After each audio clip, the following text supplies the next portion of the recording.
Hello, everyone, and welcome to Weekly Manga Recap here on the 1st of February, 2018. It's the season of love, or, Is or that loneliness. is that what this is all about? February. I thought this was football season, Nick. I mean, you can do that too. I don't know. Can the Eagles and Patriots like both fall in a hole or something during the game, and As then long as the Eagles fall first, so at no point in time are they declared the winners. That's they can never be leading the Super Bowl and win by default when they fall in the pit, right? Yes, exactly. Oh man. Out of all the matches we could have gotten out of those final four teams, we got the worst one. Of course we did. This was an awful year for the NFL. I think we all admit it. Like, this was just a terrible year. Like, nothing. There were no good teams this year, essentially, except the Patriots and the Eagles by default. Like, the NFC was just this enormous clusterfuck of injured people and just all sorts of sadness. I don't know. Maybe maybe you should have just let them kneel. Maybe they would have played better. That's probably what happened. That would be very fitting for the way everything's gone. Fine, we won't kneel during the games to demonstrate, but we are going to make your football bad. Yeah. We're so bad, the XFL's coming back. I can't fucking believe that shit's coming back. That's right. It's like that guy in Monty Python, The Holy Grail. Everyone said it was a bad idea to build a castle on the swamp, but I did it anyway. And then it's taken to the swamp. But the third one. Did you ever watch the 30 for 30 on the XFL? No, I've seen little bits and pieces of it, but I haven't watched the whole thing. It's so worth watching it to be like, wow, the XFL was a really interesting story of a league that had no right being there, but still managed to do a couple interesting things that, you know, NFL and football is large have adapted, but, you know, outside of that, kind of faltered for obvious reasons. And then it ends with Vince McMahon almost Stinger announcing the XFL 2, and you're like, maybe I'll do it again. Yeah, and you're like, well, this can't possibly happen. Like, over like a James Bond-esque dinner, like clinking wine glasses, like, you know, I know Jerry Jones. You're like, this can't possibly happen. And then here we are. Oh man. You know who's gonna watch it though? Who's that? Racists. Yeah, there's gonna be a lot of interesting people. You know what? Let's just, I guess, put a pin in that and see where it goes. Hey, it's gonna be a year and a half or something off. It's not until 2020, so yeah, we got a while. 2020, so we'll see. Vince might not even be alive then. Let's be real. Can you imagine? Like, I've dreamed of the XFL being back and being successful for as long as I can remember, and now at last my dreams. Oh no, happiness! No, my heart can't handle it. Vince McMahon is one of the most fascinating people to me, and not in an admirable way. He's kind of like a serial killer, where like you're just kind of interested in his story, like the mentality of this person, because he had a horrifying life. You know, just the amount of abuse he endured, the weird family relationship he's had, but just the way that man's mind works and how he truly doesn't seem like he'll ever be happy until he's considered the most respectable man in the world. It's just like, I don't know if this is going to happen. I don't think the XFL is the way you want to get through to that. That's the thing about that people know about Man is that people think like he's ashamed to be the wrestling guy. He's always kind of wanted to go extend his empire beyond that and accomplish something else. And every time he tries, it never seems to work out. Nope. Which is insane because he's completely changed the way wrestling works in almost every conceivable way. But he's like, I want to be the wrestling guy. I want to be the football guy or the bodybuilding guy or whatever. Or the boxing guy. Or the movie guy. The movie guy. anything but wrestling. Well, maybe he'll get his wish at last. I guess we'll find out eventually. Anyway, that concludes it for this week on Wrestling News Podcast. So we'll see you guys next time. Maybe we'll talk a little bit about New Japan. I don't know. Yeah. How about that Naito, Nick? Do you think he's pretty good? I think he's pretty good. Yeah. Okay. Cool. That's what. Well, shut up. We're waiting for that for next week. You can't do it now. Tune in next time for Nick's opinion on who's going to take over the Bullet Club. Is it Cody Rhodes? It's probably going. They're It No, looks like we can't do this. We can't do this, right? Implying that Cody is going to take over the Bullet Club, but it's possible that they won't. I don't know. In fact, I'm actually way more into New Japan than I've ever been right now because they did the one thing that was holding them back for me, Chris. They put English promos online so that you can actually find out what the stories are. Now you're lost down a new rabbit hole. One I cannot follow you on, Nick. No. I'm not expecting you to come down with this one with me. We are going to be talking about manga now. It's the recap portion of Weekly Manga Recap time. Yeah, so I guess we'll start with My Hero Academia. Yeah, maybe. There was. Yeah, let's talk about this. There was a lot of hubbub last chapter. There was something creepy that happened because Aoyama was creeping on outside of Deku's bedroom, watching him sleep for some reason.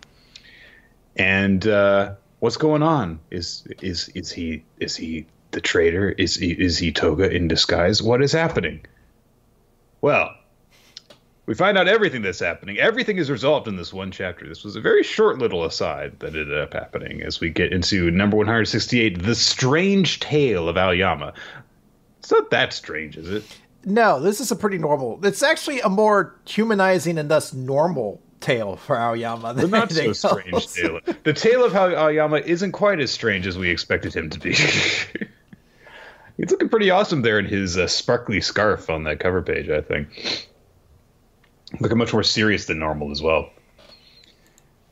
We pick up basically exactly where the previous chapter left off, with Aoyama creeping on Deku, watching him sleep, and while a very tense dum-dum, dum-dum, dum-dum, dum-dum sound effect goes across the page, and then he just kind of steps away. I was really worried in that moment that, like, the joke we were making that he was going to be a tremendous pervert. Oh no, Nick! No! He's gone forever. Alright. Well, while Nick is gone, I shall continue in his place, ladies and gentlemen. Alright. Yeah, no, I was worried that as he sidestepped out of screen, that the joke that we said was going to be true, and it would turn out Aoyama was just an enormous pervert, and he was just, like, going off to start, like, you know, playing the five-knuckle shuffle. Look, I don't want to delve into it. Obviously, that's not what happened. But, hey, what are you gonna do? Apparently, Skype decided to update in the middle of a call for him. All right, so we will be without Nick for a little bit as Skype updates for him. Oh, I hate Skype so much. To the ends of the earth and back. Alright. So, we find out, though, that Deku was not just asleep. He actually was awake, and he knows that Ayama's doing this. And he's just like, why is he doing it? And he goes to open up the window to find out what Ayama was up to. And there, on the ground, is a message for him.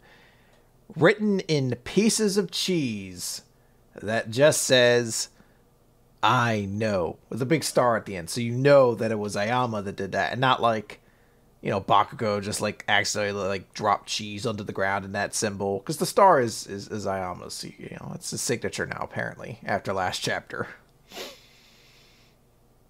And there's, of course, a great reaction panel of Deku just screaming, cheese!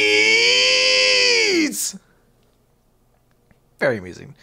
The next morning comes in, and I don't know why I find this very amusing that Ida and I guess Uraraka to a smaller degree are hanging outside the classroom cheering Deku on to not be late for school. But of course Ida is an enormous loser who's just like, no running allowed, just power walking at max speed, and he's like swinging his arm around like a forward motion, like a circular forward motion. It's just a very stupid visual to get. But, ooh, we might have Nick back. Hey, we have Thanks, Nick back. Skype. Thanks. I'm all updated now. Thank you for doing that when I didn't ask you to, right in the middle of a call. Thank you, Skype. Thanks. Yay, so helpful. All right. You're welcome, Nick. Ah, it's me, your friendly friend, Skype. Okay. I carried on. We're to the next day when they get through the classroom. Right. Uh, I really actually like this a little bit because we've got Ida and Uraraka kind of cheering Deku on to make it to class on time. But Ida is making sure that he tells him, like, you can't run, but if you power walk at max speed, it's fine. And for some reason, I really, really like the way that Deku is drawn in his power walking stance. There's a lot of intensity to it. Also, Uraraka is like super into it. Like she's like at the finish, like, come on! She's got like no lines in this, almost in this entire chapter, and she's getting a lot out of her lack of lines in this one panel, though.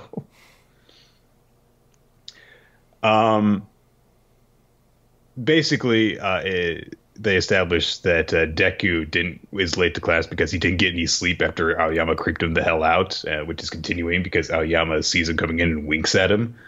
It's like, ugh. So Deku decides, okay, I'll ask Aoyama what the hell is going on, but I don't think it's like nefarious, so I won't make a scene I'll just ask him in private when I get the chance. Then there is a brief little aside where they bring up that there's a bit of news going around that three of the pro heroes, the recurring characters that we see occasionally, Mount Lady, Edgeshot, and Kamui Woods, are all teaming up together to form like an official alliance called the Lurkers, which is a weird name for superheroes to have, but okay.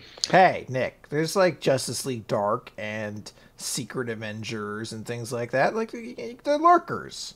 They lurk to get justice, or they lurk in justice's righteous ways. That's how they do it. That's their catchphrase, with all the ellipses and stuttering in there as well. Yes. They're like, we lurk in Justice's way, and I'm like, that's too long for a T-shirt. All these ellipses, no one's gonna know where this is. Vince McMahon will never be able to give us any T-shirt or merch money. Come on, get yourselves over. Reach that brass ring.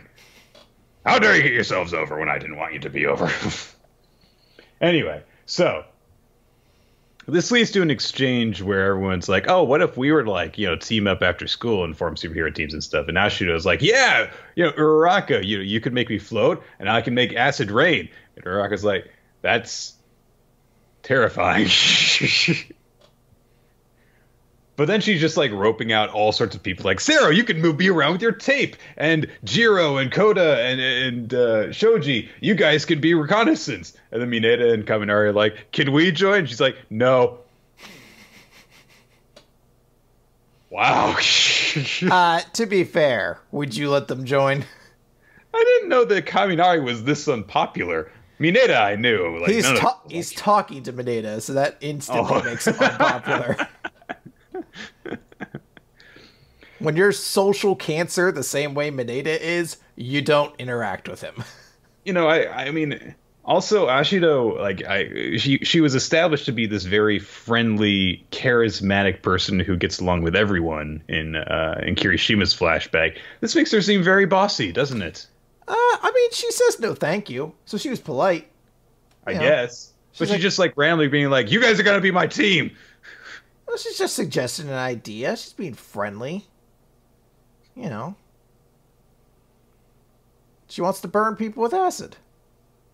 Yay.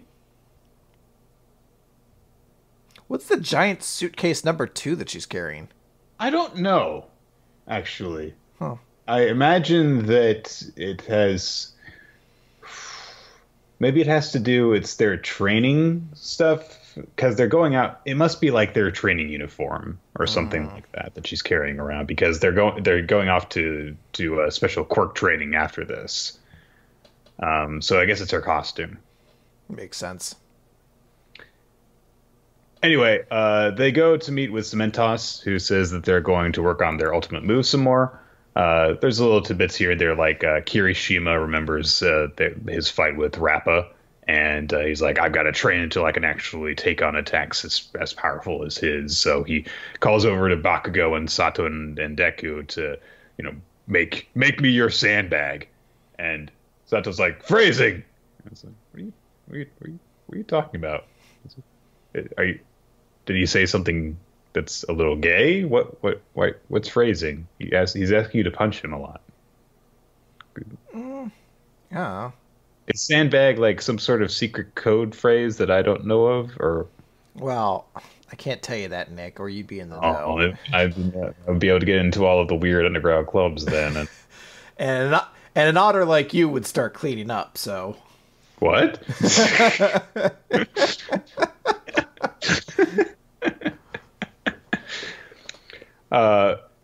We also get Bakugo saying, you made any progress to Deku? And Deku's like, no. Bakugo's like, well, you're never going to surpass me then, are you? So even when he's being encouraging, Bakugo's a dick. Bakugo got to be Bakugo. Then, Deku's, you just kind of like talking to himself again. It's like, I've got to be able to actually, be able to handle 100% of my quirk. I'm just reestablishing this stuff. He has been making progress little by little, Yeah. So, he happens to, or rather, actually, Aoyama catches his attention and demonstrates some of the stuff with his quirk that he's been working on. Apparently, he's had his suit can now project his naval laser beam out of his shoulders as well as his belly button. Does it not look like he fuck lasers that rock though? I know it comes out of his. Yeah, he's like boom! It just like pelvic grinds. Watch me drill a hole in this bitch. And that's when you should have fucking Sato come by. Like, come on, man, phrasing. But then he concentrates on his neo laser beam to narrow the beam so that he just writes with it by swiveling his hips around. And of course he has to do this while going... He's Rick Rudening it over there. And he writes out "Still waters run deep" on the same rock he was shooting through before. He overexerts himself, however, doing this and collapses. So Deku offers to take him to the infirmary. And while they're on their way there, Deku's like, okay, well, here's my chance. Hey, what was that message you wrote in cheese outside on my balcony? And Aoyama says that he knows that Deku's quirk is ill-suited to his body, just like him. And Deku's like, what are you talking about? And I was like, well, I have always had to wear this support belt because without it, then my laser sometimes bursts forth against my will. It's hereditary. How does he know it's hereditary? Is the naval laser a quirk he inherited? Yeah. I guess. Isn't that the general perception, is that quirks generally are inherited? Well, not always the same quirks are passed on, though. Not always, but one of his parents could have a naval laser quirk, and then that must be why. Like, because if he says hereditary, he's like, yes, not being able to control the lasers to shoot out of our bodies is passed on through my family. It is weird that he's like, I'm basically Cyclops, except instead of my concussive eye beams, it's my belly button laser cannon. You're just like, what? All right. He's like, I just imagining that scene in the train station for the first X-Men movie, but instead he's fucking removed like Ayama's belt, so he's just pelvic thruster like, I'm sorry, everybody.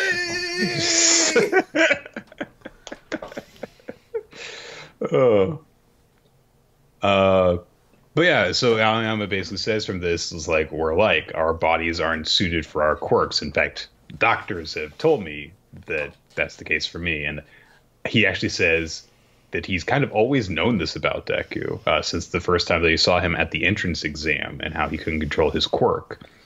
But then he kind of changes gears all of a sudden. And he's like, did you enjoy my surprise? And because I love surprises. Did you eat the cheese? And Deku's like, no, I was creeped out and it was on the floor. You just left it outside with no refrigeration. If you thought I was sleeping, when did you expect me to get to this cheese and eat it? He's like, I just assumed you'd wake up. Who doesn't love cheese in the morning? No one likes outside cheese in the morning, all right? No one likes outside cheese in the morning. Chris Larios, 2018. I should die now, so that could be my epitaph. But from this, Aoyama says, unless we can face that which pains us, we can never truly sparkle. And so Deku's like, hey, actually, that surprise really did help me out. Thank you for doing that for me. And then Aoyama gets a very grim look on his face. And Deku's like, you okay? And he farts. You know, I wasn't sure if that's how this chapter ended or not. At first, I thought, like, oh, this whole chapter had, like, this idea of, like, oh, I know what you're going through, Deku. And, you know, we're both people ill-suited for our quirks and this encouragement in there. But it ends on sort of this foreboding notion that Aoyama's quirk is slowly killing him. Or, you know, damaging his body in an irreparable way. That moment of him doubled over in pain is a moment of, like, just a foreshadowing that maybe Aoyama's going to have a tragedy in the future. And it's like, it's either that or it's a fart joke. I can't tell for certain. And the gas comes out of him. He goes, pardon. It's like, oh, okay. It's like, okay, I guess that's all this was. Well, I like to note that it ends on. It's like, and now Deku and Aoyama are friends. Like, oh, that's cool. They had this, you know, little bonding moment over this similarity that they have. This, like, 17th most important character in the class or something like that. It's like, oh, they had this couple of chapters, and this is why they're friends now. It's sweet. Yes, he did fart or poop his pants, but yeah. All right, hold on one moment here. I wanna specifically try to find something so I could confirm. Confirm. Yeah, I wanna confirm something here. So last chapter ended with none of us had any idea what Aoyama was overthinking. It was then that he started to reveal his true nature. His true nature is that he's a helpful person who's very nice, I guess.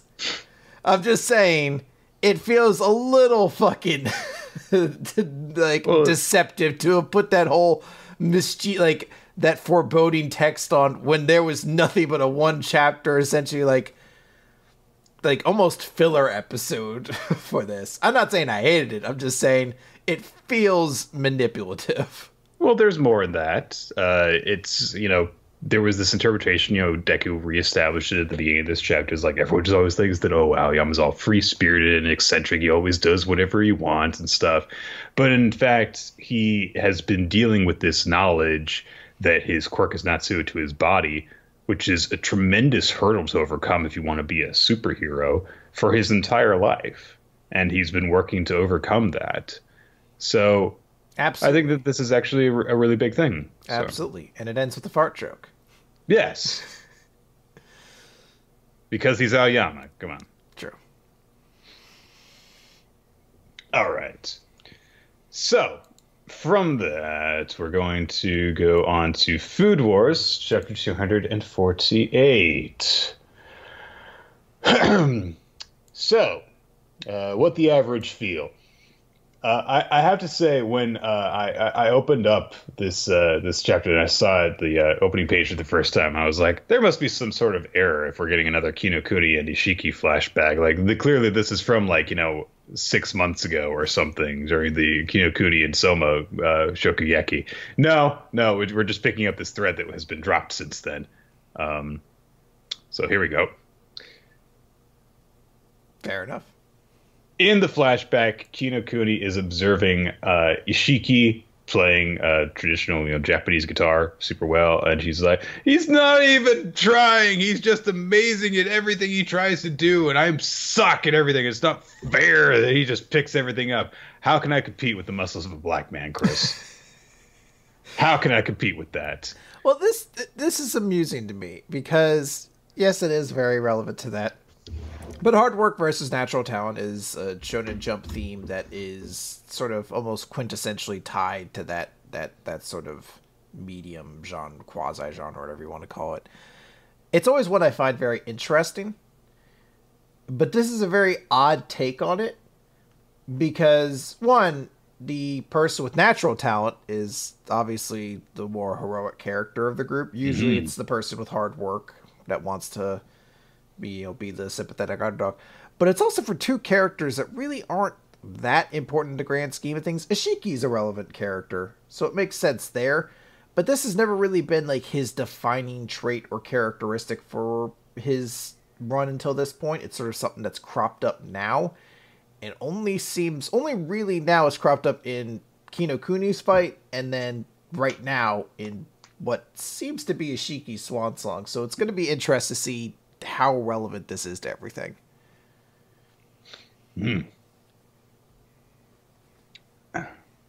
So, getting back to the present, of course, Ishiki is having his match with Tsukasa. And, we get a lot of dialogue from people who are on the sidelines watching. Beginning with Momo, who is watching stuff. And she says, like, well, clearly Tsukasa is going to win. It's almost a certainty. And somebody's like, really? You want to be talking about that after you just lost to something that you said was only a 9 to 5 out of 100? Just like, shut up. I do like, though, that she tries to get back at him, not by, like, attacking him, but by maneuvering Butchie's arms so that Butchie's arms slap, like, against his wrist or something. Like the least aggressive, like, shut up. But she points out, hey, well, they have to use hair in their ingredient. And so... Human hair? Problem. That's disgusting, Nick. Who would want to eat human hair? H-A-R-E. Ah. Have you ever had rabbit? I don't think so. I've never had it either. It's one of those meats I've always wanted to try. It's like that and duck. I've always wanted to try both of them because I hear they're really good. Love duck. Duck's great. In the situations where it's available, though, there's almost always a steak available. And if there's any option or a steak, there is no situation where you're like, well, I'm not going to have the steak. It's right there. Like, there's just no reason not to be like, the steak. I'm just going to go with that. That's the better choice. Always. I've had double orange a couple of times. It's really good. So everyone kind of goes back over. All right, so Tsukasa's specialty is French food, and Ishiki's is like traditional Japanese stuff. And of course, people point out, it's like, well, then Tsukasa is going to be used to using something kind of exotic like this, whereas it doesn't really match up with what Ishiki specializes in. And all the people who are in the Polaris Storm were going over this stuff. And someone's like, oh, this is bad, while he's like drinking his tea and stuff. And I like how Hayama's like watching as he's doing this. Like, you're just kind of like casually serving and drinking tea while you're like going over all this. It's really taking away from your observations and the general mood that we're in. Oh man, this really sucks.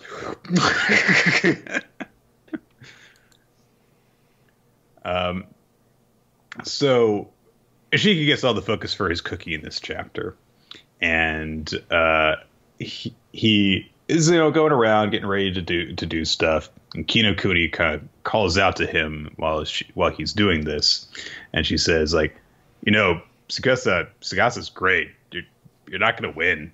And Ishiki's like, oh, when you're having fun, you get lost in what you're doing, you're invincible. That's what I think anyway. So I'm just gonna go and try and have fun. And Kinoku's like, it must be nice to be gifted, because you can't understand what it feels like to be average. And she could just go like, I'm trying to think, what's the perfect, like, shitty fucking Papa Roach like song for this moment? Like, there's got to be one of those like shitty song, like a Breaking Benjamin song or something that's really perfect for this moment that she should be singing in her head. I don't know. I just put like any lyrics and then put the riff from Last Resort in there. It was like, I just feel so average. Don't feel given at all. I am the Hinata of our family.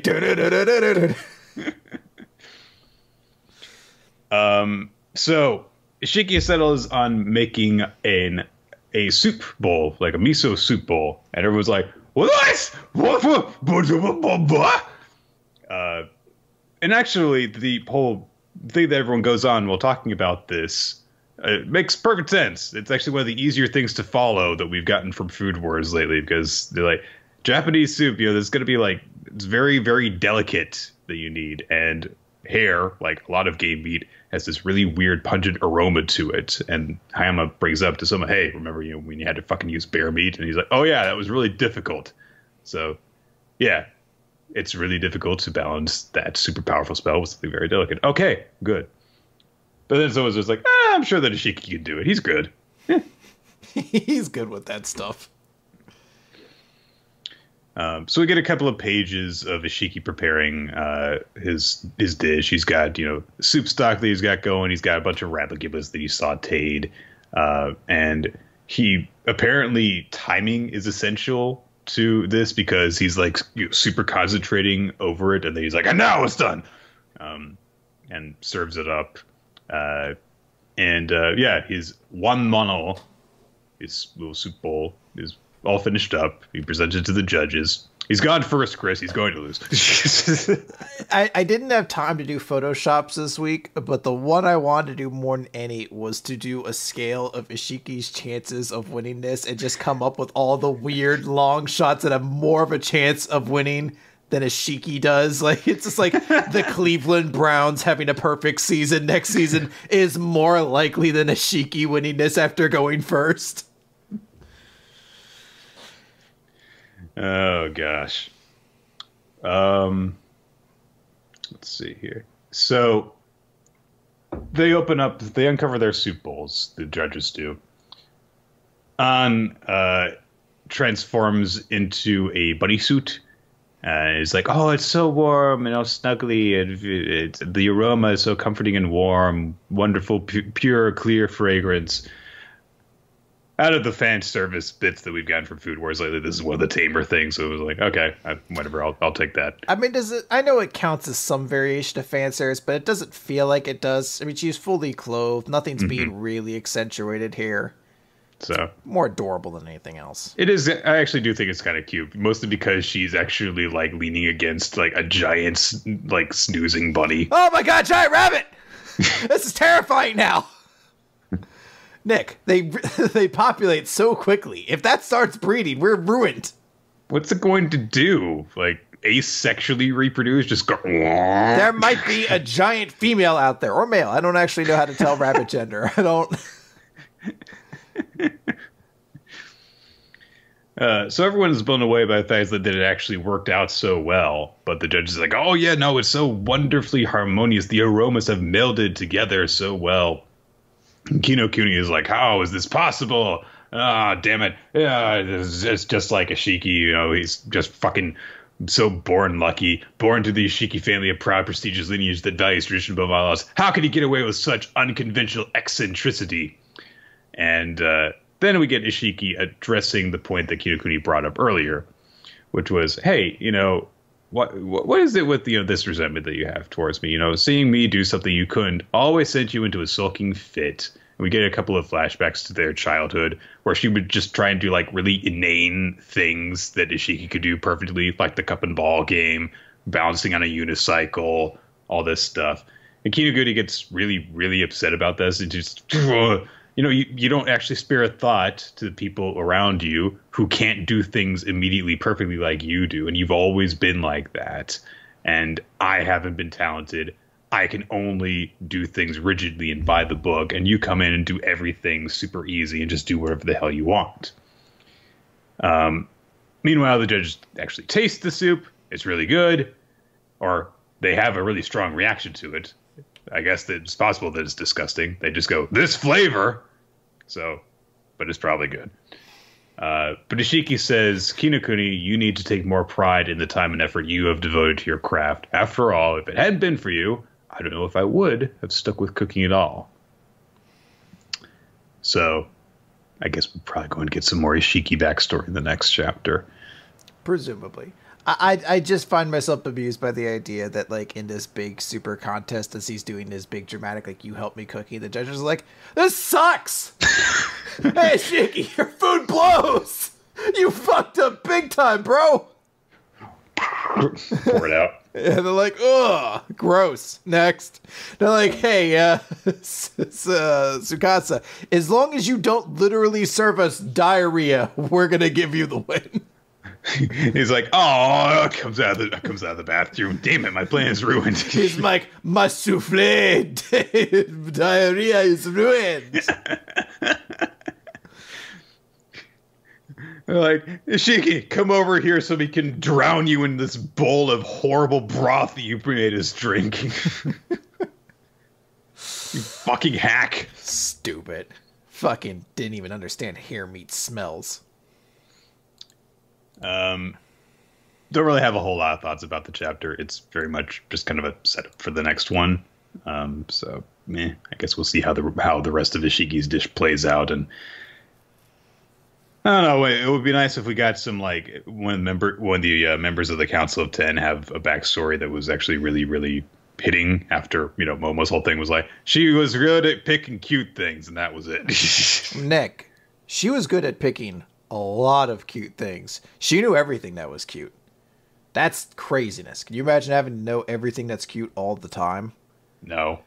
Exactly. It's incomprehensible. Best backstory of the year, 2018. It's like troll everyone by putting her on like an end of the year award list. I'm like, best new character, Momo. They're like, she's been around for like 3 years. Last year. She's been around for, I think, the year before that she showed up. Oh, best new character. All right, best character, best hero of the year. Momo's on the nominees list. She was a villain. Was she really, though? Yeah, well, let's go back. Who was really the bad guy in that exchange? The one who knew everything was cute, or Erina, who's just fighting to escape her abusive father? Like a fucking bitch. What a heel. What a jerk. Are we doing Bozebeats or Act Age next? Because there's no Dr. Stone. There's no Dr. There's Stone. no Dr. Stone, unfortunately. There's no time to get stoned. So instead, we will very soberly talk about the Jumpstart series. Ooh, are we? Yes. I can, like, raise my glass and have my pinky up the entire time. Just like, I do believe Bozebeats has gone a bit beyond itself, but it did pull me back in with that rather marvelous draconic figure wrapped around that exquisite Tokyo Tower display. It was quite marvelous. Indeed. It was quite remarkable. You also have to kind of like, Really breathe it in. That scene, the dual page spread, was remarkable. Really, like, let it ferment. If we are going to talk a little bit about Bozebeats, I don't have a whole lot to say about the chapter. It was mostly the two characters going around Tokyo and seeing that in this world there are all sorts of demons around. For example, there is a giant dragon spirit thing that has been imprisoned, wrapped around the Tokyo Tower, which is cool. But in general, I just have gotten kind of a stealth symphony vibe off of this series now. There's this kind of cool world, some nice designs and art, but I'm not really into any of the individual things that are actually going on as we go through this. So, I mean, if it gets picked up, I'll try to have more to say about each given chapter, but I'm just really not into it at this moment. So I think in my notes for last week, so we started releasing notes that we give for chapters. So sometimes it'll include points that we maybe don't get to during our discussion as a new tier on Patreon. And I think in that I mentioned how my issue with the second chapter, maybe I said this live on air, I can't remember exactly, but I think I mentioned somewhere that there really needed to be more visuals like the chain gun in the second chapter. Because that really was what pulled me into the first chapter and got me kind of excited. I was like, shit, this world looks awesome. Especially because the start of the series promised this shot. It showed actually that dragon at Tokyo Tower. I assume it showed what is, I guess, the ceiling scene that's referred to here. And that scene just looks so crazy. You're seeing this visual of a dragon wrapped around Tokyo Tower and all these cops around it, you know, with all these crazy colors. And then the first chapter has a minigun in it. And, you know, it feels cool and crazy, unique. And it's kind of what I want more out of this series. So, you know, when this chapter started, I was like, man, maybe it was just that first thing was just like one crazy minigun and that was it. But then when we get that shot again of the Tokyo Tower and the dragon, I'm like, this is fucking awesome. Like, if the series was more like this and was a little more over the top, or maybe not even over the top, because it's not necessarily like parody or anything like that, but if it was a little more just grand or big, or maybe even you could just say silly, like, I feel like it would be a lot more visually stimulating and just easier to grasp into it. That's kind of why I feel like the series had its big strength at the start. But the second chapter was just like, I feel like I've seen this before in many different ways. And it's not a knock on the series. It's not bad. It's just, it's forgettable. And that's tough thing to kind of get over when it's a jump start. You know, you only have so much time with it. Mm-hmm. Okay. Let's get into Act Age. And I think we'll spend a little bit more time on this. So last time, our heroine Kay went and auditioned for a role, and she didn't get it. Presumably the producer didn't like that she was a method actor, but the director Sumiji is really into her and approached her saying that he wanted to make a movie with her, and seemingly she has turned him down. But Sumiji is in his studio, and he's like, I have found a gem, a wonderful gem that is going to, become an incredible talent, and I want to polish that gem.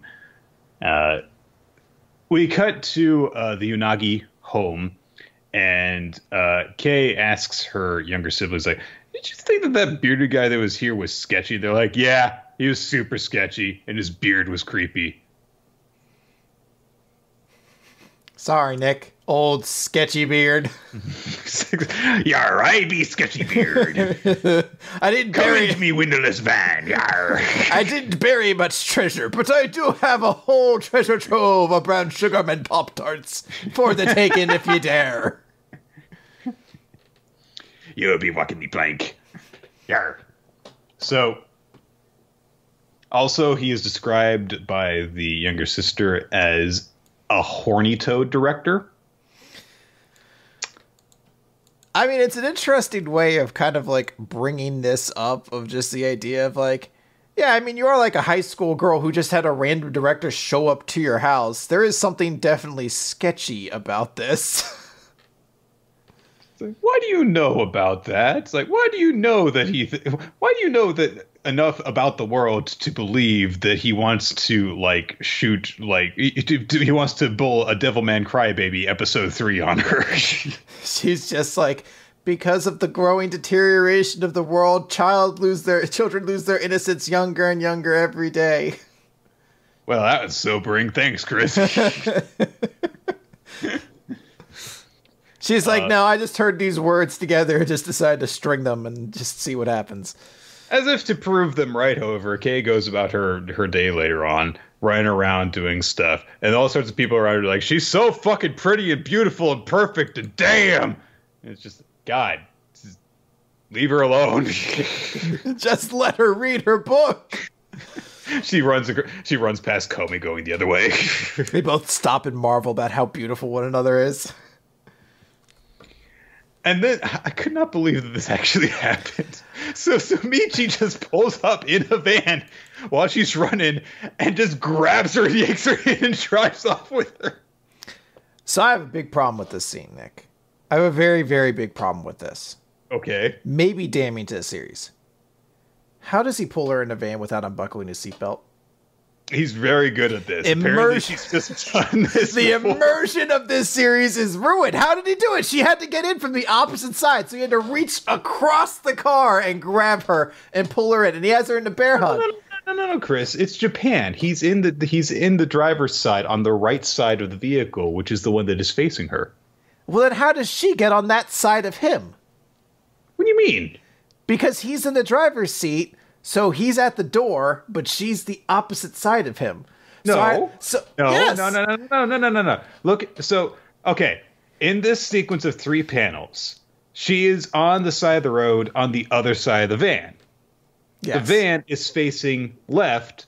Therefore, the side we can't see in Japan is the driver's side, which is the side facing Kay. So then how does he open the door, pull her in, and then I guess just flips her around midair so he's holding her to his He's left? He's very then? good at this, Chris. He's abducted a lot of teenagers this way. Fair enough. Yeah, it's a weird scene. And honestly, it does look as though the way he's holding her, like he pulled her in the other way. I'll give you that. But yeah, he's just randomly abducted Kay, who does something a little weird, which is she just goes, ha, like she's charging up her key blast or something like that, and goes to punch him because, you know, he's just scooped her up off the side of the road and is acting like nothing is wrong. It's like, hey, you know, you've got a great core balance. It's like, stop commenting about her physical attributes. You just grabbed her and yanked her into your van. They pull up to the studio. And by pull up, I mean crash the van. Like, there's an explosion. They're fine, though, I guess. Yeah, they get out of it. She does stunt work, too. And he just is still grabbing her and pulling her along into the studio while she's, like, attacking him and ripping at his hair and stuff. Eventually, his assistant, I'm not sure exactly what her position actually is. Anyway, her name is Yuki. She's in production. I guess she's the producer at this studio. Anyway, so he's like, look, I get that this guy looks really creepy, so, you know, here, apologize for doing this. And he's like, no. First of all, you kidnapped her. Yeah. And then she says, you want her to work with us, right? Yes, but I don't want to apologize. Fucking children and / weird crazy person. So, through reverse psychology, eventually Sumiji manages to convince Kay to take on this job that he has for her, which is to appear in a commercial. He actually refers to it as the Back to the Future strategy because he calls her a chicken. So, that's a nice little reference there because they're in movies. So good stuff. So Kay's like, I'll show you I can do this acting job if you don't think I can do it. I'm no chicken. The commercial is like stew for Father's Day. It's a web ad for a new stew mix. You're a young girl cooking for the first time, a total beginner, making a home-cooked meal for your dad when he gets home from work. And as you taste the stew, you're imagining your dad's smiling face. And Sumiji's like, so it'll be super boring and easy, right? It's like, yeah, you know how to pitch this role, don't you? So they start shooting. Kay is immediately, as Sumiji puts it, Iron Chef on it because she's really experienced in cooking because she has to do so for her family. So he's like, no, you're supposed to be cooking for the first time. So now begins the actual like directing and coaching part of the sequence, which is like, okay, what is acting to you? And she's like, it's remembering. And so the producers are, you know, watching on while this is going on. They're like, what the hell is this? We thought that we were going to have some sort of once-in-a-lifetime talent coming in. What does she mean remembering? It's about trying to pretend to be another person, isn't it? And so Sumiji says, all right, well, if you're act by remembering, then do it. Remember the first time you ever cooked for your father. And she's like, I'm an orphan. I've never had to cook for my father. Great. So it's like, just do it the first time you ever cooked for anyone. So she goes through that, and there's all sorts of little details, like, you know, clumsily handling the knife, actually cutting her finger while she does it, but trying to put on a brave face for her little siblings so that they don't worry about her. And, you know, then she does basically the acting job perfectly, and everyone's blown away by it. And apparently she fucked it up, though, because she remembers her first time cooking wasn't very good. So But they successfully shoot the commercial. I'm very amused at this because the implication is that like she channels this moment of herself and is clumsily cutting and injures herself in the moment and kind of like laughs it off because she didn't want to scare the kids. And like you don't have to know much about the way like things are made to know like they didn't take this once. They had to be like, all right, let's do another couple takes. All right, this time can you try cutting yourself again? That was really nice. By the end of it, like her fingers are just like a giant stab mess. She's like, ow, ow.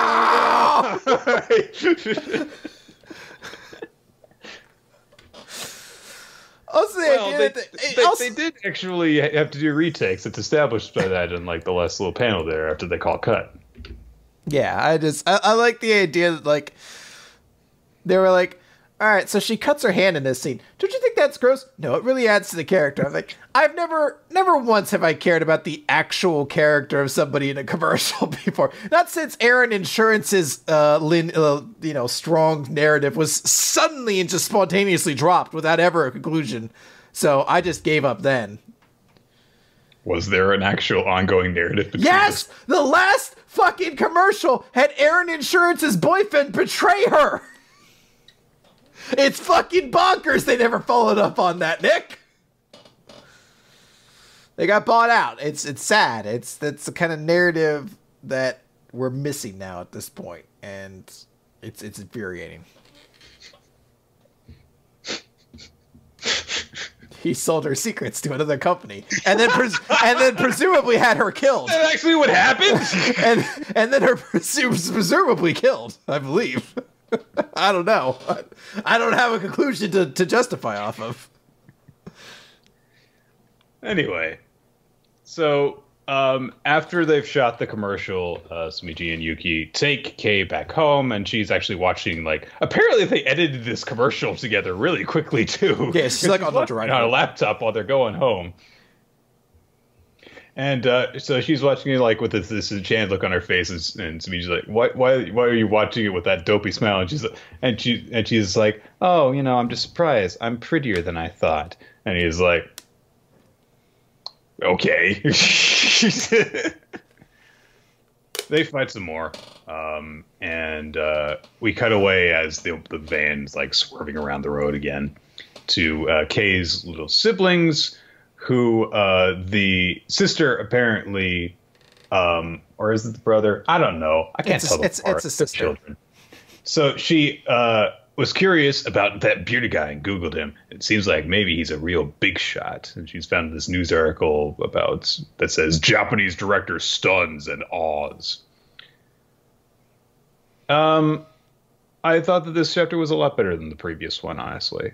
I really actually got into it as we saw more of Kei's human side, her vulnerabilities, and her goofy, weird, silly side, as opposed to like, oh, I'm so troubled and emotional and stuff. I actually really liked seeing the interaction between her and Sumiji as he coached her to this performance. So I'm more into the series than I was last week. Dig it. I'm a little hesitant after this chapter, probably for not necessary reasons, since we still have a lot of time. But this was one of those chapters where I was like, I feel like we do really need the director or the producer from the last project and on this one to be like, this is dangerous. Because the moment that she starts channeling into it, and she's cutting herself, granted, it's just a cutting, Nick. It's nothing small, but I feel like it's a very slippery slope when they focus on that to be like, oh, she cut herself, re-immersing herself. You're like, look, it's a slippery slope until the point where she's like, she cut off her own arm to remember that time that she was mutilated in her pioneer life and that spirit voyage she went on or something like that. She really starved herself for 7 days so she could remember what it would have been like to have no food. Like, come on, Dick. It is a dangerous world to get in. I'm almost like, in my mind, I want this to be like a Whiplash sort of story where you come out of it saying... I don't want to read a story about... Well, just the idea of, like, neither the teacher nor the student is really healthy in this relationship, and I feel like we're going to get the example of, no, artists are allowed to be weird and insane. That's how art is made. It's like, I don't know. I think there's a lot of art that's great that doesn't involve self-mutilation. I want to read a manga about Heath Ledger killing himself, Chris. I'm not saying... That's what... Look, it's probably not going to be like that. I'm just saying that direction would be interesting for a story, but it wouldn't be very good for Shonen Jump. And this... Who knows what this one will be? I don't know. All right. That was... that. You're taking us into a little bit of a heavy direction, so let's just keep proceeding down that direction, Chris. Because this chapter we never learned, it was dark and serious and dramatic, wasn't it? There was a lot of heaviness to it, and by heaviness I mean heaving breasts. Boom. So this is question 48. An elder is vividly X when an item is lost to the sea. How did they come up with this? X, Chris. Come on. Is vividly pissed, upset? I don't even know what I'm supposed to be filling the X in. She just fucks with him the entire time. So I guess an elder is vividly teasing, is vividly shit stirring when an item is lost. She does get a little embarrassed. Oh yeah, I mean of course. So this chapter opens up. It's the Sumi chapter. And her and Yueka are out at the beach. Whoa! And they're out at the beach, continuing the picture-taking montage that they did before. Because apparently, her dad will not be satisfied until I presume he just sees them fucking at some point. Like, he's just like, are you still in a relationship? You better record the impregnation. He's like, I haven't seen you two in coitus yet. How do I really know that you're dating? I haven't seen you gain a second base of my daughter yet. I haven't seen you do a Mexican car wash. Yeah. When are you going to Tokyo Sandblaster my daughter? So they're at the beach and just taking a whole bunch of pictures, and they're on a raft together, and you know they're having their fun with it. She's getting on the raft again. She's like, all right, I think we got everything. Should we head home before rush hour? Because she has work later. And Yuega looks over to her, and she's just gotten out of the water, so she's like pulling out her braids and then trying to like untangle them. And he looks away, and he's like, "Cease." When she looks at me straight on like that, it's hard to know where to look. It's like, no, it's not. Her eyes. You look at her eyes, you fucking doofus. What are you talking about? I think the implication is seeing her hair all unkempt like that makes her seem more alluring. So he can't even look up at her face because of that. Even then, like, it's just the notion of like, I don't know where to look. It's like, just look at her face like a human would. I don't know what your issue is, buddy. Where do the eyes be directed when humans interact? So, of course, Ashuri has immediately picked this up, and she immediately just starts teasing the shit out of him, where she's just like, oh, did you finally just notice the benefits of this gig? You get to see the pixie maid in her bikini the whole time. He's like, it's not really my thing. So she's like, oh, so you wish it was more like Ogata or Takamoto's that do it for you? He's like, oh, boy. Oh, golly gee willikers. Stop talking about your boobs, please. Your boobies. At which point a tidal wave hits them. Like the most like surprise tidal wave ever. Poseidon was just like, this needs more of a push. Well, as we find out, the ocean is filled with perverts in this chapter. So it's not unlikely that Poseidon was just like, I want to see some boobies. I haven't seen enough in my thousands of years of existence. Zeus was the horn dog in our family. I was the good one, but now it's time to go I want some now. Now it's my turn to get some sweet titty. To get some sweet teenage tang. So the tidal wave comes, knocks him over. Yuega, of course, can't swim, so he has to kind of like latch on to Asumi because she is, buoyant.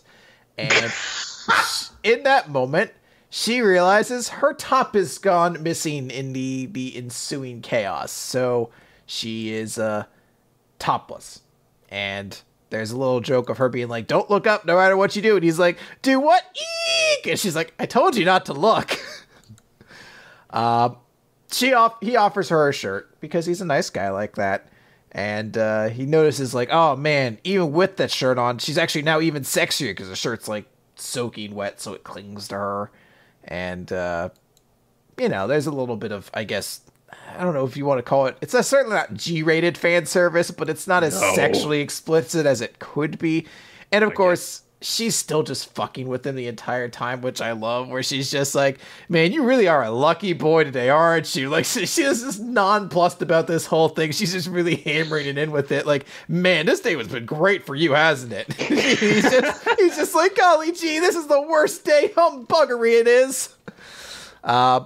And they note, they're like, oh, we have to get back to shore, but if we do, we'd go to the beach, and you're in a see-through shirt, so this isn't going to work. But that's when they notice, like, oh, wait, there's your bikini top literally flapping against that rock. So literally it's going flap, flap, flap, flap. Yeah. So Asumi goes for it, but right as she's about to reach for it, two divers come up. So she turns around and kind of holds herself up against Yuega so that, she won't be exposing herself in any way. And Yuega, like, basically kind of holds her close and does what he can to kind of, like, cover her back so, nothing's being exposed or anything else like that. And she has a very grateful look about that. She seems to be impressed. They find her top, and it's entangled with another bikini top as they're just like, huh, wow, I wonder who lost this one. It's pretty big. Well, we'll take it to the lost and found. And that's when a dolphin shows up, leaps out of the water, and snatches that bikini top in with its mouth. I don't even know how it actually, like, managed to get the angle for this. Because you can see, like, the angle of the water it's coming out, but it yanked the bikini top straight upward out of Yuiga's hand. That was a determined dolphin who was like, I see a bra, must have. It's also an enormous fucking dolphin. It is huge. That's like a small orca, basically, that fucking just leapt up and did this. And it seems very proud of itself because it fucking flies off. And I think also talks where it says, yay, another girl's swimsuit. Another. How often has it been doing this? The perv dolphin of the beach strikes again. Yeah, it's Doll Frank Finn. Boom! Take that. Topical joke about Al Franklin. Come on, Nick, give me something for that. This is a pretty good pun off the top of my head. So they just lament. They're like, well, sorry, other person whose top that was. You're shit out of luck, I guess. So they get back to shore. Sumi's like, all right, I gotta head out to work. Yui's like going ahead. But she stops and says, hey, thanks for what you did. It was kind of cool. And she's like, I know you're just teasing me. She's like, haha, you noticed? And leaves. The scene ends with Yuiga. You can't take a compliment, can you, Yuiga? Jeez, man. No. I mean, to be fair, after what we've seen of Asumi, I would never take anything from her earnestly, because 90% of the time she's fucking with you. So I can understand his reluctance. Yuiga sees the changing rooms are really packed, so he's like, oh, I guess I'll change over by those rocks. And upon doing so, finds the woman whose top that the dolphin snatch belonged to, and they actually established before that happens. He was like, I've got nothing to wear home because Kominami Senpai still has my shirt. Oh no! So he now topless runs into another topless person, and it's Kirisu Senpai. I mean, I knew that this was going to happen. Like, out of all the female characters in We Never Learn, and you're told, like, a dolphin stole one of their bikini tops. Who could it be aside from Kirisu? Like, because just, like, can't handle life, Kirisu. Of course she gets her top stolen by a dolphin. Absolutely. I guess that's going to be, I don't know, it could just end there, and that's the joke, and it ends, but I imagine next week might focus on the continuation for this. It's tough to tell. It's, a romance comedy series, so... I think it's going to continue because they bothered to establish that Yuiga doesn't have a top. I don't think they would have included that detail if he were just going to go somewhere to change, and then he spotted her, and that was it. So now they've established, like, she's topless, and he doesn't have a shirt that she can cover up with. So... Yeah. So it's going to be like an episode of Simpsons where Marge and Homer try to have sex in the mini golf course, but then they have to start running home naked and they have to hide behind a whole bunch of stuff. It's a pretty good episode. Never seen it. Fuck you, Nick. All right. From there, then, we are going to move on to The Promised Neverland. It's a really big chapter. Lots of reveals in this one. Chapter 72, Call. Before we get into it, we've got a color title page for The Promised Neverland. Really awesome 2-page spread showing where all of the kids in Gracefield House are at right now. Of course, Emma is at Goldie Pond, and Ray is with the old man trying to reach Goldie Pond. Phil is looking kind of murderous with a book. And it looks as though there is a new mom at Gracefield House. Indeed. And I love more than anything the last panel of Don and Gilda looking over at the kids at the base, because of the two kids like we will plant these crops. Yeah. They're pretty pumped about it. They're like, we have radishes now.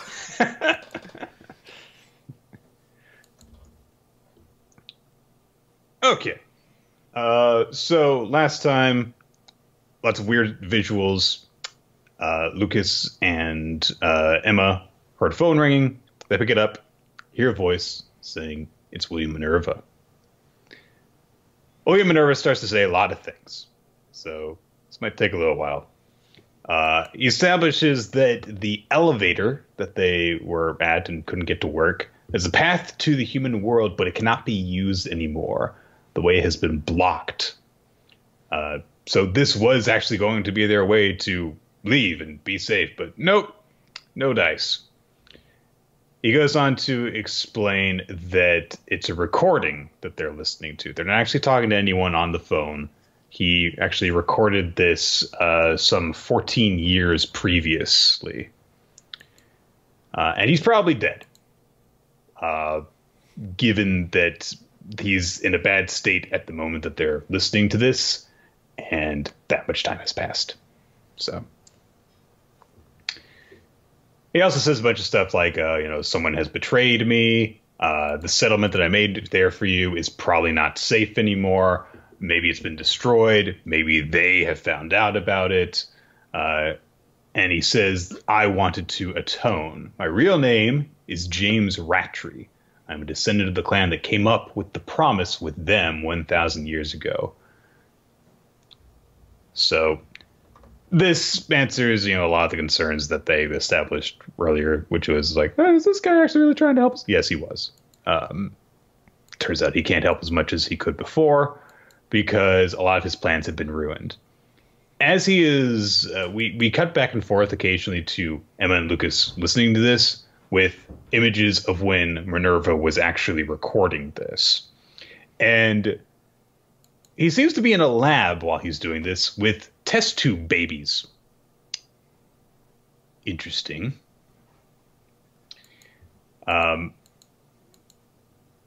So he says that he was actually the head of the clan that came up with the promise 1,000 years ago.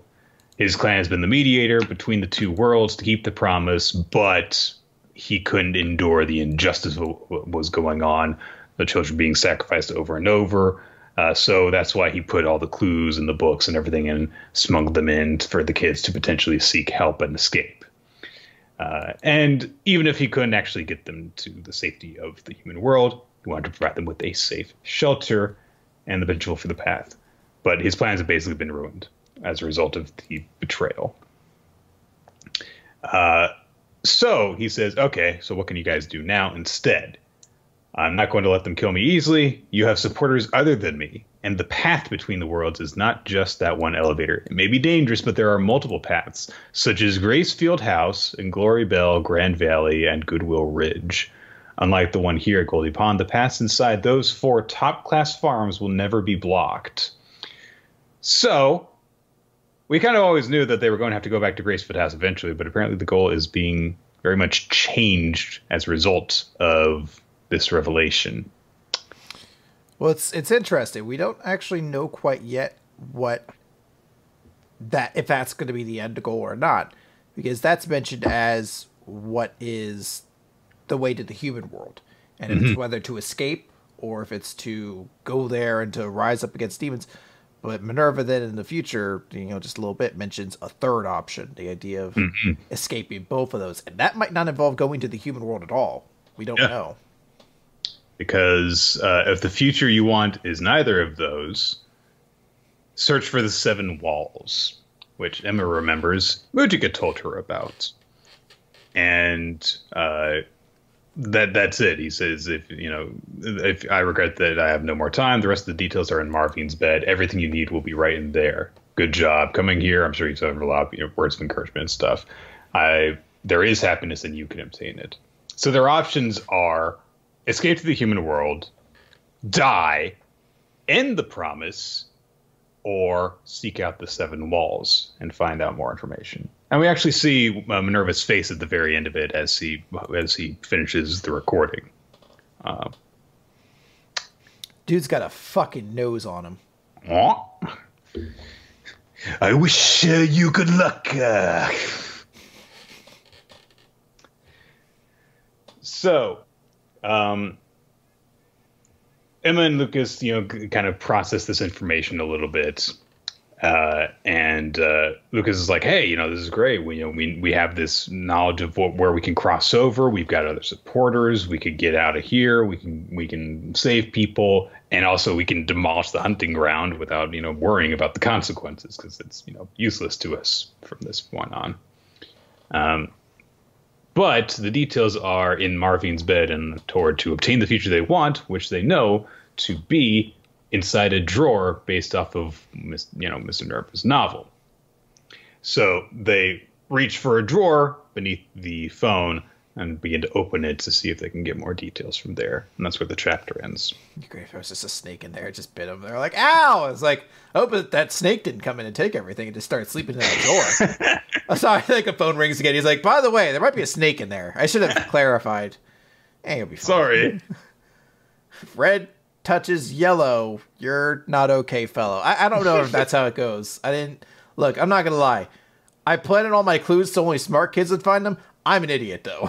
So I don't know shit. I asked my smart friend Steve to actually come up with all the clues and puzzles. This is a great chapter.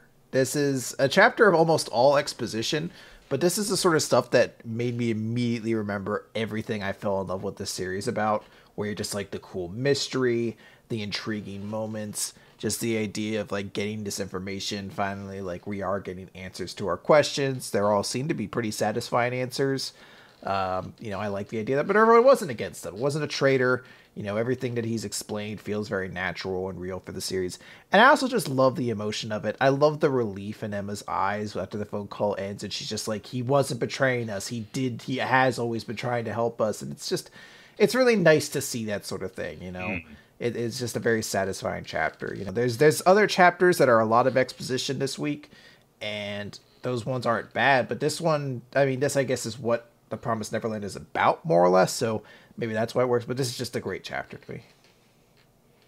I really liked it. After the first time that I read it, I thought, after I had given it a little bit of time, I thought, is this actually good to have this amount of revelations and game-changing knowledge dropped on us at this point in the story? Or is it too early for us to have this revelation given to us? But it does that thing that the Promised Neverland always does, which is every single time that it answers a question, it asks a new one. So we've got, revelations in order to keep us, satisfied and come back and want to discover more. But we also still don't have the entire picture about what's going on. Presumably the information that they find in the drawer is not going to tell them these are the 7 walls and this is exactly what you need to do in order to get the ending that you want. And this is exactly what will happen. It's probably not going to be that. It's probably going to be a hint for them to follow up on and then continue on. And anyway, there's still the pressing problem of getting out of Goldie Pond and destroying everything and killing Nubis and all that stuff. Yeah. It could just be like another pen or something like that too. Just something else that like they know the purpose of, but if someone innocuously found it, it wouldn't necessarily do anything. Good point. Yeah, I mean, there's still a lot to kind of figure out. Like, as you mentioned, there's still a mystery. Like, we still don't know what the seven walls are. Why did a demon also know about it in addition with Minerva? There was still that notion also put out there that, like, both the demons were kind of like, don't tell them about Minerva, like, suggesting there is something sinister there. Did we find out what that is? Is that just this, that Minerva might be dead? Or is there still something more that we haven't figured out yet? Yeah. All right. Then let's jump over to the Seven Deadly Sins, chapter 252, Destiny. The Archangels have teamed up with the Holy Knights, which is what we're all doing. What are you looking at? You had a very quizzical expression on your face. I got concerned. I'm just scrolling to the right page. Okay. For Black Clover. Gotcha. So the two sides have teamed up. This chapter actually opens a scene I really like between Elizabeth and her quote-unquote father, the king. We all know that they're not technically his father because she's been reborn hundreds, dozens and dozens of times now. So that's what this conversation is basically about, how he's just like, oh, I never really realized you weren't my daughter. And, it wasn't like you or my sisters would, I guess I didn't want to face the truth that I wasn't actually related to you by blood or things like that. Elizabeth has this whole conversation with him about that and how she's kind of been hiding this truth from herself because she didn't want to, like, lose this family. And he has this very cool speech with her where he just says, hey, you're doing everything for your beloved, so why is life treating you this way? It's so sad, but we're father and daughter. And, she apologizes for being such a bad daughter, but says, like, I only have 2 days left, so please let me keep being your daughter. She gives him this hug. It's a very sweet scene. I like father and daughter and father-son touching moments like that. It's very nice. It was nice that they took a little bit of time to, reflect on that. It's like, yeah, there's not a whole lot of time left for Elizabeth and, for her to have that close moment with someone close to her. Yeah. It's nice to also just touch upon her birth family and how they're going to react to it. We cut away then, and we go back to that sort of unison that's happened between the Holy Knights and the Archangels as, what is her name? Ludashel. She's kind of presiding over this feast that's going to symbolize the unison between them. And Hendrickson's like, hey, so where's the last of the 4 Archangels right now? And all the other Archangels get very dark expressions on their faces, very like, argh. And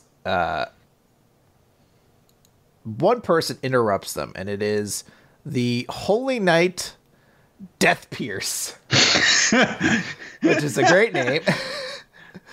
When you have a name like Death Pierce, you have to go into some sort of job that requires you to get into combat. Because, no one will go to see Death Pierce, the wedding planner. Yeah. So Death Pierce is kind of interrupting because he's like, hey, you've done, you're doing this, and I understand that the Holy Knights will be working through, but that does not mean that we all want to. And he is very upset about this because he lost somebody to the Archangels Act. He lost Denzel. And Denzel and Death Pierce, they were the best team. They had many adventures together. And he's very upset about it. And she said, Ludashel has this moment where she's like, the human Nerobasta, I believe it is. It's hard to see it from here. Nerobasta dwelled inside, and he was related to this vessel, if I remember right. Such a pity. So Death Pierce is like, fuck that!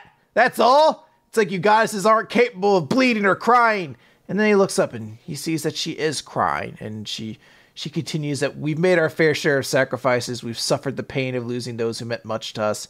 I believe that both goddesses and humans share that same feeling. Indeed, we are not gods. Blood flows in our veins just as it does in yours.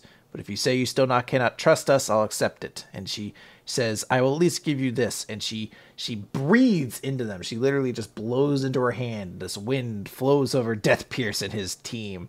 And it fills them with this energy. It's like power swirls through them. It's like, even if you won't join us, accept this gift in good spirits as being companions of at least neighborly sort, and take this power. to help against the demons. And this is bad news, Chris. It's a trap. Wait, are good things not going to happen? That Death pierces. There is no way that this is not going to come back to bite these people. It's like, oh, this goddess given power is awesome. It's definitely not going to corrupt them or anything. Well, there's a scene a little bit earlier in this chapter that I kind of skipped over, but essentially it touches upon the idea that goddesses and these archangels brainwash people. That's sort of what they've insinuated, that angels brainwash a lot of people, and that's how it kind of goes. So this seems to be a level of it. I think we might be thinking brainwash would be like, like, you are now under my control, woo, woo, woo, woo, woo, woo, woo, woo. But this is clearly like just a way of charismatically brainwashing them with a bunch of sweet words and gestures. And, Death Pierce has just said, let us work together to avenge those that we have lost. And, there's some conversation. But at the end, Ludisho says, the last member is no more, in answer to the question you asked earlier. Our last member was Mel, and he was killed by the 10 Commandments. And we get a shot of Esterosa over the corpse of what seems to be Male, the last of the 4 archangels. Dun dun dun. I mean, they were at war. I was like, oh no, one of the archangels died. Ooh. It's not that huge of a revelation, honestly. No, I mean, I wonder if that Male will come up in some fashion afterwards. Okay. I like the chapter. It was all right. It was, there were some nice details in it, but it's really just kind of like doing some bookkeeping before moving on to the next big set of events at this point. Well, sometimes there are chapters that are very predictable. But then there is some, Nick, that just throw you off your game with twists so surprising, so out of left field, you don't know how to react to them. With revelations that you say to yourself, how could I not have seen this coming? I think we're about to talk about one of those right now. All right, Black Clover, page 142, Twilight. Last time, through the combined efforts of the 4 Black Bulls actually at the hideout, the Eye of the Midnight Sun agents that were going inside were seemingly defeated. Eye Patch Dude is really pissed off about this. Sally is acting weird as normal. She just goes, I'm feeling kind of dizzy. Which I'm guessing is because the scorpion pendant thing has a side effect and it's just popped off of her chest, I guess. Anyway. That seems to be the case. Their space magic manipulator guy, Valtos, pops back in and he's like, we got what we came for, let's leave. And Eye Patch Dude is like, I wanted to kill them. And Valtos is like, no. Shut the fuck up, Radaze. We're going to leave now. After we've accomplished our mission, instead of you being an idiot. So they disappear. So Gauch is like, huh, okay. And then they look over and it's like, oh, well, the base is kind of in shambles right now because the mecha thing that you transformed it into has just fallen over. So Gauch is like, Henry, put the fucking place back the way it was. And Henry's like, I don't know if... Honestly, out of the 3 reactions that all 3 of them have, I actually kind of go along with Gordon's the best because he's just like, oh, hey, Henry, be my friend. It's like, that's kind of nice. And Gauch is like, oh, you've ruined my Marie figurines. And Gray's like, I can't transform anymore. Well, shut up. I mean, look. Every character in the Black Bulls tends to fall into a joke of some sort, so they all got their joke out of there. Although I think the one I relate most to is Gauch, because if I was one of the Black Bulls, I'd be like, so what, my room's just fucked up now? Because it had to be rearranged into the kneecap of your stupid Zord? All my shit's broken now? No, your room isn't in the kneecap, it's in the taint. I'm like, look, that's fine. Did it not flip over 8 times and all my shit just crashed together and broke? Fuck, man, I just got that computer. That's a good point. So we cut then to the Golden Dawn Magic Knight headquarters, where Yami is just sitting, hanging around in the lobby of this fucking palatial estate. And they're like, what are you doing? Why is this guy just sitting here fucking smoking in our goddamn lobby? And he eventually just like randomly says to a couple of them, like, hey, you losers. Hey.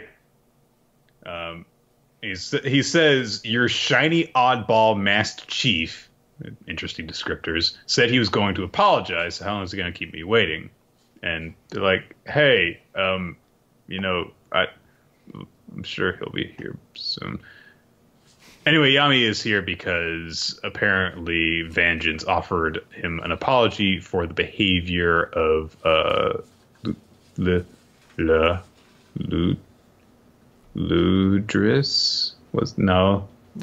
Ladros, wasn't it? No. Who's the name of the guy in the Black Bulls? Vangris. That's his name. Langris. Yeah. I know it began with an L, but it took me a while.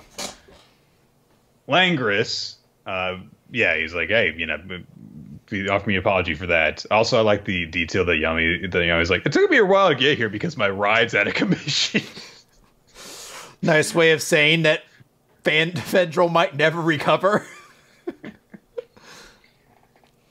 So they do like offer him an apology, and they're like, "Hey, no. I mean, trust Captain Vangence on this. He's a great guy, and he wouldn't just treat you rudely for no reason over this." And Yami has a flashback, quickly remembering their time together as they both Magic Knight captains, including that discussion that they had where Vangence revealed his scar to him relatively recently, and Yami's like, "I know he's trustworthy. Shut up."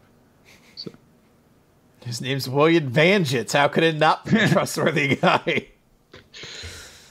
Meanwhile, the Wizard King is just, chilling out, looking out over the kingdom, as you do when you're the Wizard King. Mm-hmm. And Vangence comes along and to talk with him. And he takes his mask off, revealing his, scar. And he says, when you gave me this mask, you invited me to join the Magic Knights. I decided that I would offer my grimoire in your service. And it's been 11 years since then. My feelings have not changed. You have my enduring respect. And Wizard King's like, oh, okay. And Van just says, everything that I've done to this point, forming, the Golden Dawn and choosing the, talented mages that my mana, pointed me to. I was in order to create the strongest brigade, and it was all for you. That was how I thought that I could repay you. And also, it was for the sake of my other very important mission. And he puts a hand on his chest, and he says, he's my friend. He was always with me, even before I met you. From this point on, the two of you will walk completely different paths. Both you and my friend are precious to me. I can't choose one of you. So the two of you will have to choose for me. And his scar starts to fade away, and his hair grows out, and he turns into Leashed. What? Wait, hold on, Nick. What? Wait. What? Roll that back. So wait. William Vangence is Leashed? He's a bad guy? What? Man, have they ever had clues to that at all? Like, besides the fact that they look identical? Like, has there ever been a clue to the fact that they might be the same person, except that they look exactly the same? Okay. I actually like the way that this was done. Wait, hold on. Nick, is William Vangence evil? We kind of knew he was evil already. I actually like the way that this was done because there's a little bit of a Speed Racer movie, Racer X thing going on here. It's like where he's wearing a mask to hide his identity, but actually he's had facial reconstruction surgery underneath the mask. So why is he bothering to wear the mask? Well, no, this actually makes sense because he's seemingly possessed by Leashed. Yeah. like Professor Quirrell in Harry Potter style or something like that. So he magically transforms himself to, I guess, what was his default state and wears the mask, not as a disguise, but because the fucking Wizard King gave it to him. So the way that they addressed this with the non-reveal before, rather, where, he showed his scars to Yami and everything like that to throw off the idea that he was leashed in disguise. And the reveal there was like, so it's not really a big grand, oh my God. It's more of an, oh, okay, for me. So it's not a big twist, but I still like the way that it plays out. And the idea that the stuff that he touches on where he's like, he has always been with me, and very, very, very heavily saying like William Vangence and Leashed are still two separate people. They just share one body is something that I like. So wait, William Vangence isn't a good Chris. No, I like it. I actually like what the implication of this end is, where, William Vangence, just still a fucking great name. William Vangence was just like, suddenly William Vangence isn't the most trustworthy guy, but he's like, I have two good friends, you, the Wizard King, who took me in and have given me all these ways, and I devoted myself for all these years into making myself the strong leader of the strongest brigade for you. But I have another friend, a friend who's been with me even before then, and you're both about to walk different paths. I don't want to choose which one of you I follow, so I'm going to let you choose for me. And he's like, boom, here's Leashed. And the implication almost seems to be like, either Leashed or the Wizard King are about to get fucked up here. Like, I have to hope it's the Wizard King, right? Like, they can't have Leashed get his shit pushed in again, can they? Leashed just thinking to himself, I carry with me the will of my people. I am the strongest person in my clan since Raya. Meanwhile, cut over to Raya getting his shit fire punched in.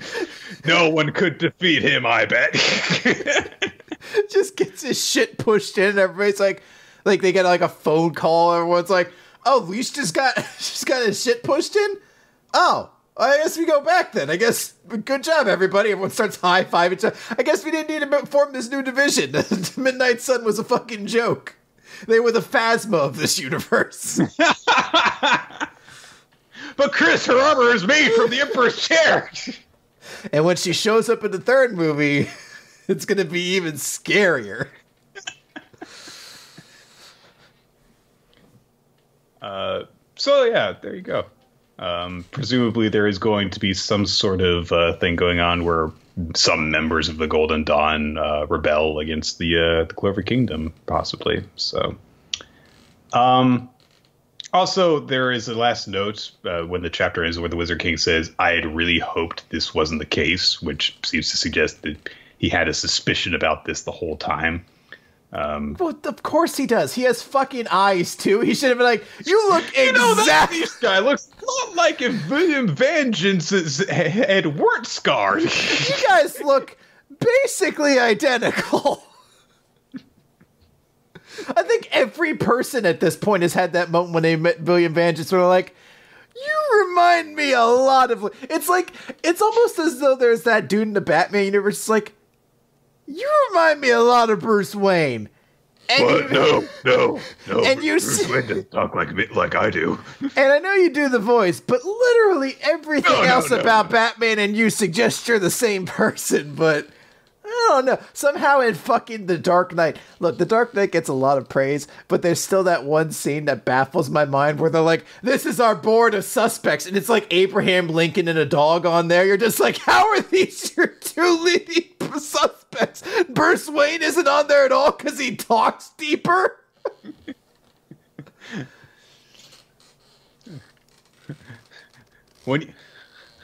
You see, I knew when you came in and you talked to us that you... I knew that you weren't a bad guy. Oh my God. See, I saw you and I looked in your eyes and I knew.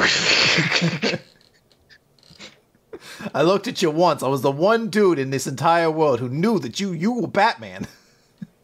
Honestly, it's actually better. I actually have a deeper appreciation for the comics explanation for whenever people find out that Bruce Wayne is Batman. We're just like, well, his parents were killed and he's got a lot of money. He could be Batman. I always like the idea where they're just like, oh, I thought it was a different. I thought it was too obvious that you were Batman. Like, I just assumed it had to be something deeper. Obvious. They're like, well, because everything makes sense that you are. I just hope there was something more interesting behind it. Like, I don't know, it was a Flash or something. I don't know. All right. Let's talk about One Piece then. Let's talk about One Piece. All right. It is chapter 892. God, One Piece has been going on forever, hasn't it? Chapter 892, Threat Confirmed.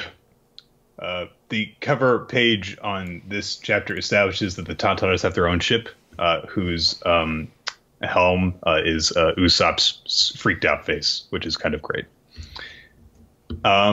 So a lot of just kind of like, here's the direction everything is moving in now. Here's the way that these ships are going from this point, chapter. That's basically most of what goes on in this. Yeah, I was going to say, like, this is the other chapter I was referring to with the Promised Neverland, where it's like, this is another chapter that's 90% exposition, and it's not a bad chapter, but it's not as fascinating as the stuff in Promised Neverland. It looks as though next chapter is going to be a bit of a doozy considering the way that it ends, but... So, Sanji has finally caught up with the Thousand Sunny, and so... We have a moment where Sanji, wriggles around on the bow of the ship while he's going, Nami! How much of this kind of behavior do you think that Pudding is going to tolerate before she gets super jealous? Because, like, it's not just that he does it this one time. Like, when they reunite on the ship, he tries to envelop her. So, It is weird. I guess we don't actually... Do we see any shots of Pudding during those?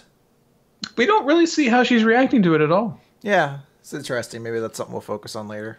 It's going to be a bigger joke later, and then everything's going to be saved up for that, as opposed to being spoiled now. Build to a bigger punchline. So what happens is Pudding and Sanji use Rabian to dart across the water to go on the Thousand Sunny while the cake remains on Beige's ship. And Beige basically tricks everyone because he's got the cake and Mama's going after that goddamn cake because she wants the wedding cake and they're sailing in the other direction away from the Thousand Sunny. Beige gets on the Denden Mushi and says like, so yeah, we're just going to make sure that Big Mom gets this cake. You guys can pursue the Thousand Sunny then. And we'll take care of her. And immediately Prospero is like, this is super suspicious. They're going to poison her. We must pursue after them and stop them. So they lure all the fleet away from the Straw Hats. Good job. He instead leaves Smoothie, Citron, and Cinnamon. I'm not going to remember all these. Just remember Smoothie. Smoothie and other girls with long legs to keep pursuing after the Thousand Sunny. Meanwhile, they're going to Cacao Island, and it's like, there's no way that they can actually... They'll get stopped there. They'll definitely get stopped there. And Sanji and Jinbei establish, this is going to suck. This is going to be the biggest obstacle that we're going to have to overcome, despite everything that we've been through from this point already. Meanwhile, on Cacao Island, Oven has enacted a very simple but very brilliant plan, which is everyone on this goddamn island break every mirror that you have or sink them into the ocean and we'll recover them later, except for this one. That way when Straw Hat Luffy comes out, he has to come through here and we'll get him. It's good logic. I fucking love Oven. This dude's a fucking pimp. Dude knows how to fucking take charge of a situation. I gotta give him credit. Meanwhile, in the Mirror World, Luffy and Katakuri are still fighting, and Katakuri realizes that Luffy's getting steadily better and better at using observation hockey. And he's like, this is bad, so I should just kill him right now, or else there is a small chance that he will actually be able to defeat me. Gets out his trident, and thrusts it right at Luffy, who dodges but doesn't get completely out of the way, and it tears a huge hole in his torso. What are you looking at? I'm trying to tell if that's like a hole or if that's just supposed to be like a effect bubble of some kind. I guess it's possible. It looked to me like it blew a hole in him. Either way, it's clearly bad because he yells out in pain and blood flies out and stuff. This is clearly the nastiest wound that Luffy has suffered in probably since Sakainu, honestly, got him in the same fucking place.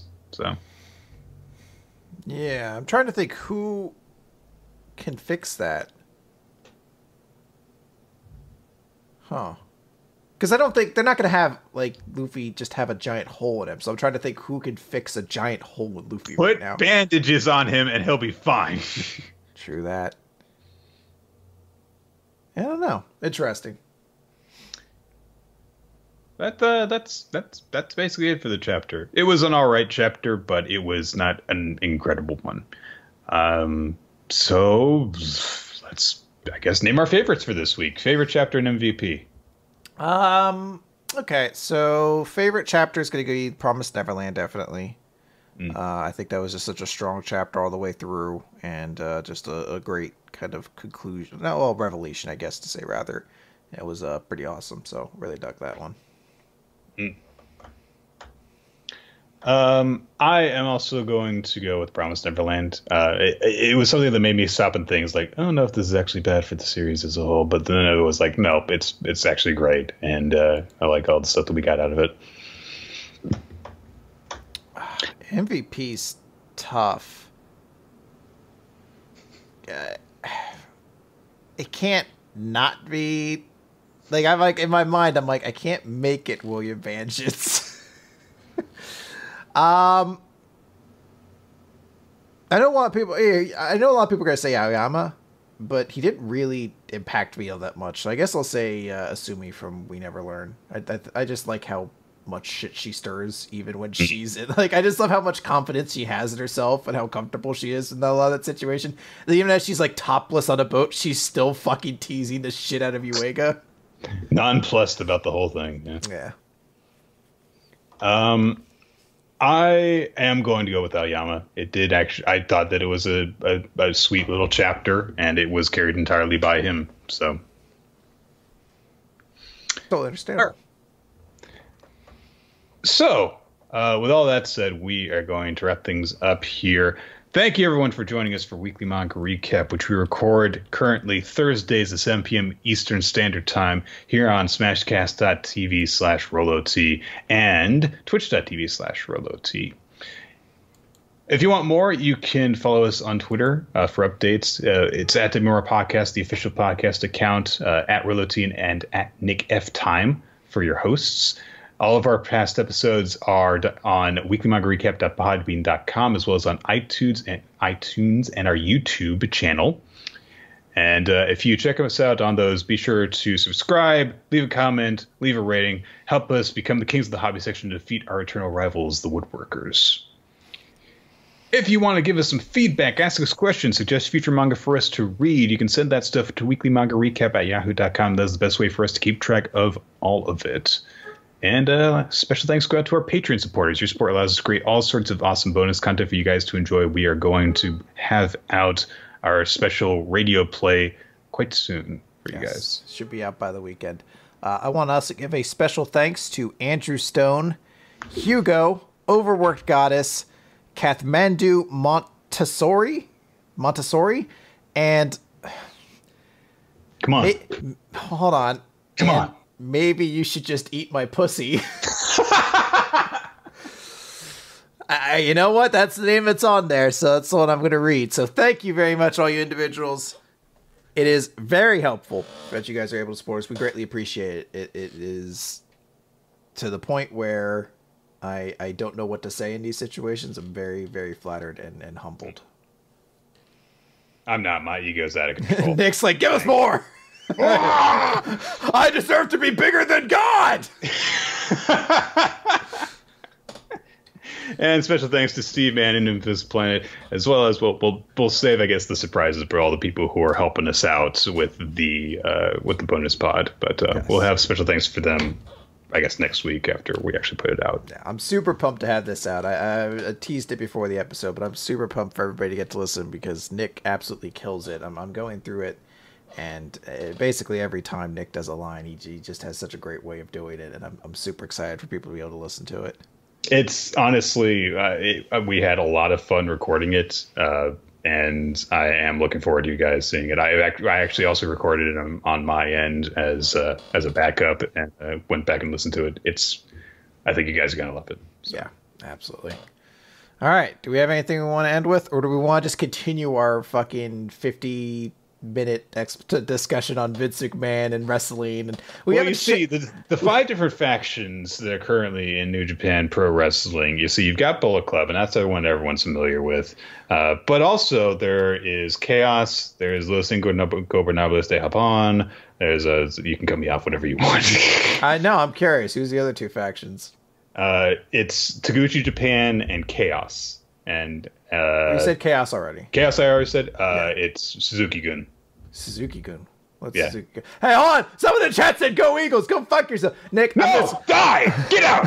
I'm gonna note now: if the Eagles win the Super Bowl this week, I won't be wearing this hat. Certainly, I'll just be wearing a black veil over my face. I'm in a good place now in my life. I'm in a better place. But there was a real worry a couple weeks ago. I was like, if the Eagles win the Super Bowl, maybe that's just my reason to take this ticket out. Just be like, if the Eagles are about to kick the winning field goal, just like, I'm like, all right, I've had a good run. If I go out now, I can say I lived in a world where the Eagles never won the Super Bowl. Like, I'm just like, they can't win. Now I'm just like, I just might stop watching football. I don't know. Go Patriots! Wait, where the fuck's that stop button?